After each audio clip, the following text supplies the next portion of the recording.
Hello, I'm Vila Spiderhawk, and I'm going to read an excerpt from Forrest's song Finding Home. This book is available for $2.99 at Amazon's Kindle store, at Barnes & Noble's Nook store, and at my website, www.vilaspiderhawk.com. That night I placed Heidi on the bureau in my room, and after Mama had kissed me good night, she went over, picked up the doll, and examined her. Without a word, she shook her head, put the little girl statue back on the bureau, and blew out the lamp. With only the silver of the moon to guide me, I tiptoed to the bureau, cradled Heidi in my hands, and returned with her to my bed. Leaning toward the glass to gather the silver light, I sat with the statuette, telling her everything I could think of about Johann and Mama and Papa and me. I told her about the call of the woods and about the fence and my plans to defeat it.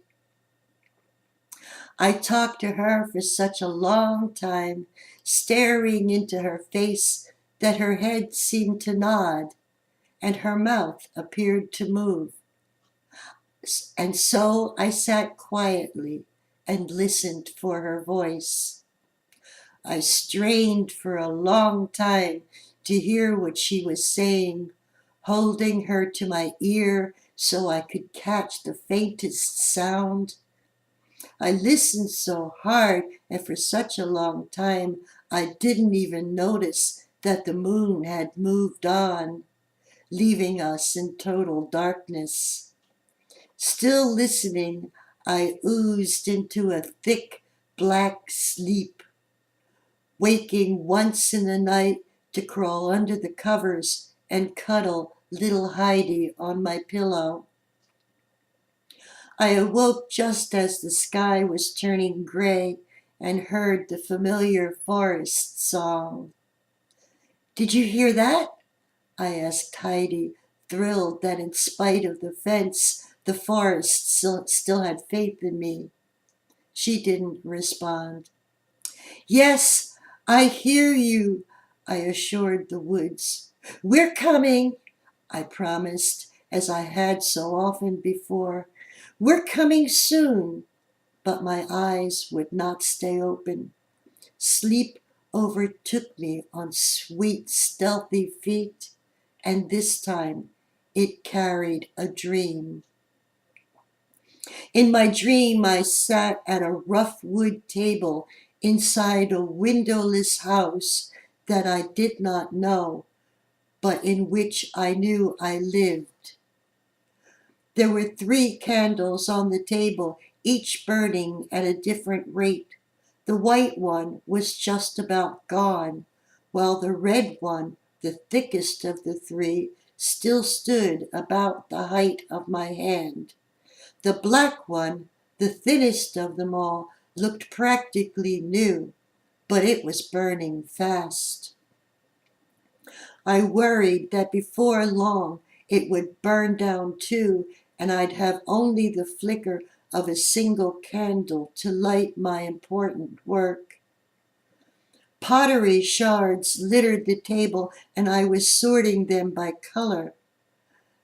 There was a jar of glue at my elbow, and I knew I had to reassemble the pieces before the light was gone.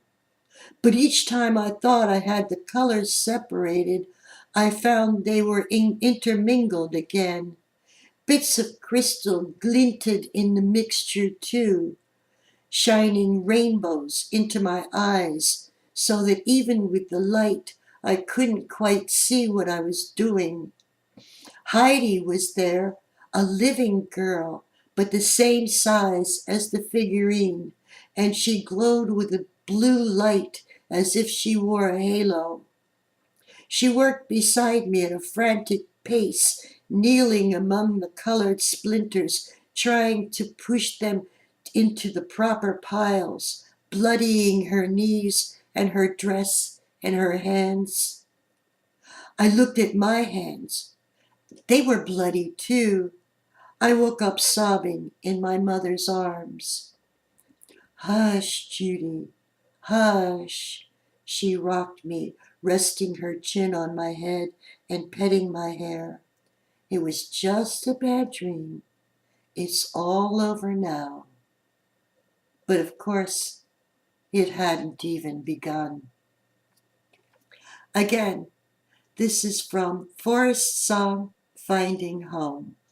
This book is available for $2.99 at Amazon's Kindle store, at Barnes & Noble's Nook store, and at my website, www.vilaspiderhawk.com.